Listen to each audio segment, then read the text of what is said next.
counter-attack from the Muslim community from the Christian community against a community they are living harmoniously with. That is quite far-fetched. Right.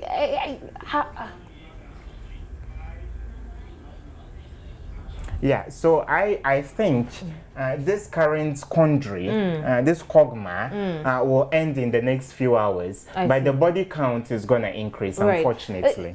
Just hold that thought for me, and let me talk to my colleague Emmanuel Ante, who is at the Accra Mall. We all know how busy the Accra Mall is. Let's find out if really it has affected us in any way. Well, we are at the Accra Mall now to check the security situations as it is. A couple of days ago, there was an incident, a terrorist attack in a mall in Kenya, where a Ghanaian diplomat was murdered. He was killed, shot dead, with his son also seriously wounded, and he's still receiving treatment in the hospital. Now, we are at the Accra Mall to check how our malls, the malls in Ghana, are also preparing, considering what happened in Kenya. How they are preparing to ensure the safety of Ghanaians in this particular country. Well, I have spoken to the area manager, the site manager, who is in charge of security in this area. He has already told me some of the measures they have put in place since the incident happened to ensure the safety of Ghanaians. He is saying that now, usually you see only a few security men around, but now today I can see a lot of them. Almost in every parking lot you see a security man in the area. Now they are also saying that whoever they see as a suspicious character is being followed or is being tailed by one of the security personnel to check what exactly the person is going to do. Now, any parcel or anything that is left unattended to for a couple of minutes or even less than that, they will also go there to check on what it is. It will be taken to, he has directed all security personnel in the area to check out or look out for all these things. Any package, any parcel that is lying down bare without anybody attending to it should be taken to the security manager of this particular mall. Now, some of the customers that I spoke to earlier on are also saying that even though they are a bit scared, they have assurance in the security in Ghana here. They believe that Ghanaians, we are peace-loving people, and that because of that, nothing of a sort will happen. If anybody at all is going to do anything of a sort, he will be let out before, or he will be revealed or caught before it happens. Now, one other thing that I find very, very interesting is that almost, I would say, most of the traffic wardens for Accra Mall here, most of the traffic wardens who are supposed to be directing the traffic have also been asked to help in the security situation in this area. So most of them have moved. They are also within the people. Some of the security personnel are also not in uniforms. According to the site manager, he's saying that it is so because some of the people might not be willing, or those that are harboring bad or negative ideas or any terrorist idea in them will not act when they see security with uniforms. But with those in the non-uniform security, they are supposed to be checking out for all these things, follow or tail someone who they believe that is harboring any sort of violence or violent behavior in him, or any terrorist attack or any terrorist behavior in him. Now, at the far end of the gate, now today is supposed to be a holiday and it's supposed to be the peak hour for, or the peak day for mall attendants or the Accra Mall here. But as we are speaking here now, there aren't many in there, even though we can see a sizable number of people in the mall itself. But the number here is not as usual or as we used to know, as we always see them to be. You can really see the number of people in the mall trying to transact business. You can count the number of people in the mall transacting business.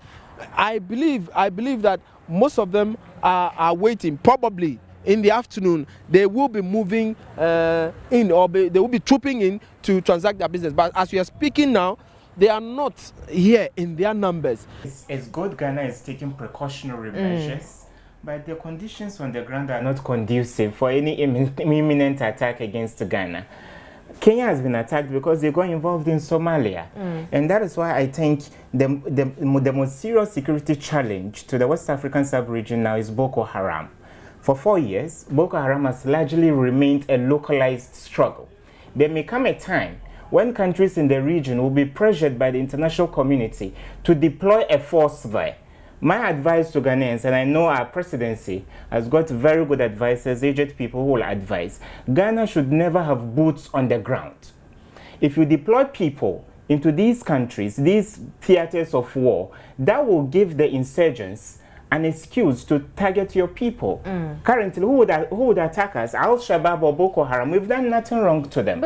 And so we have to be very careful in our rhetoric against what is happening against Boko Haram and other militant groups on the African continent. It's when you get involved with them, either directly or indirectly, that they want to hit you where it will pinch you the most. And there's new smoke again from the Westgate Mall. And earlier we saw a very thick one. It went white. And we have another one from the area again. But you see, the composition of such explosives... How can we decide not to involve in things, you know, around us in the international community? If there is a threat, how can Ghana say, look, I don't want to be involved because I don't want my country to be targeted? Is it possible at all? How can we go around this without having to put either side in a very tight corner?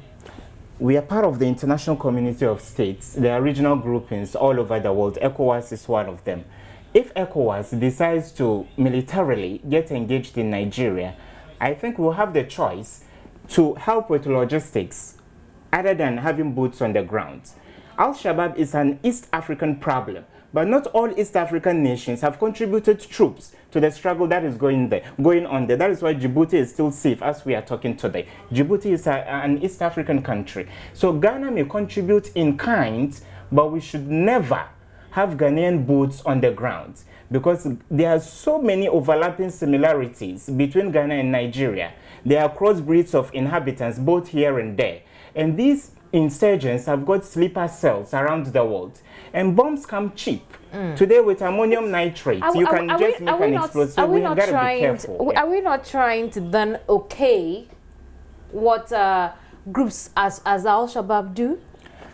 The option is ours as an international community to continue following the path of bloodshed. When a person comes to you with violence, perhaps there are other ways you can tamper the extent of the violence by employing other means. For 12 solid years, since 9/11, America has deployed a lot of military material. America has pumped so much money all over the world. But the insurgents are getting ever stronger. And you think it's time we talk? There is the need for a recalibration of a trajectory of confrontation with militant Islam globally. There are some whose demands are quite political and local. We can talk to those people. Are Kenyans likely to draw xenophobic lines against, you know, Somalians? I don't think so. And Kenya and Somalia are just like Ghana and Togo. There are so many people on both sides of the aisle. I don't think so, but in the short term, if you bear a Somali name, if you have the brazen features of a Muslim, people will be quite paranoid around you. But they will get over this. But the most political gain Al-Shabaab could get from this will be that perhaps Uhuru Kenyatta will buckle to pressure and then withdraw his forces from Somalia. That would be a win for Al-Shabaab. And I'm not sure the rhetoric we've heard from him in the past 24 years point in that direction. He says they are going to pursue the perpetrators and punish them. So there's going to be an escalation of the conflict, and more people will get caught up in the crossfire and they get killed at the end of the day. So briefly, is Africa as safe as we would want to think? Africa is not safe. Perhaps if care is not taken, perhaps all of us will have to go to Southern Africa. But there are other ways the international community can talk and deal with this situation. Let's talk to the militants. The way we've shut our doors to talking to them, if you don't know the sickness of a mad person, even if we assume that they are mad, you can never heal the problem. Right. Thank you very much, Ibrahim. Ibrahim Irbad is expert in Middle Eastern culture and also a political Islam. And that's how we'll end the show today. Join us on Midday Brief. We'll bring you an extensive on this Kenyan crisis as well. We went live to Kenya. Don't forget, would go again on our midday brief. But let me leave you with what Kenya's President Uhuru Kenyatta has been saying. This has been News Desk. My name is Kimini Nyamani Amano. Thanks for watching.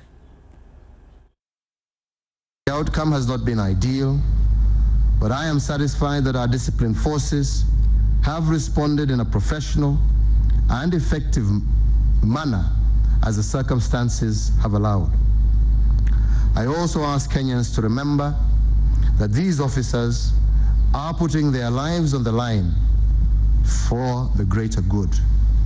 Therefore, give them due consideration and prayer. The Al-Shabaab terror group have claimed responsibility for this cowardly act of terror on social media. However, investigations are underway to conclusively establish those responsible for this mayhem so that we can have full accountability. They shall not get away with their despicable and beastly acts. Like the cowardly perpetrators now cornered in the building, we will punish the masterminds swiftly and indeed very painfully.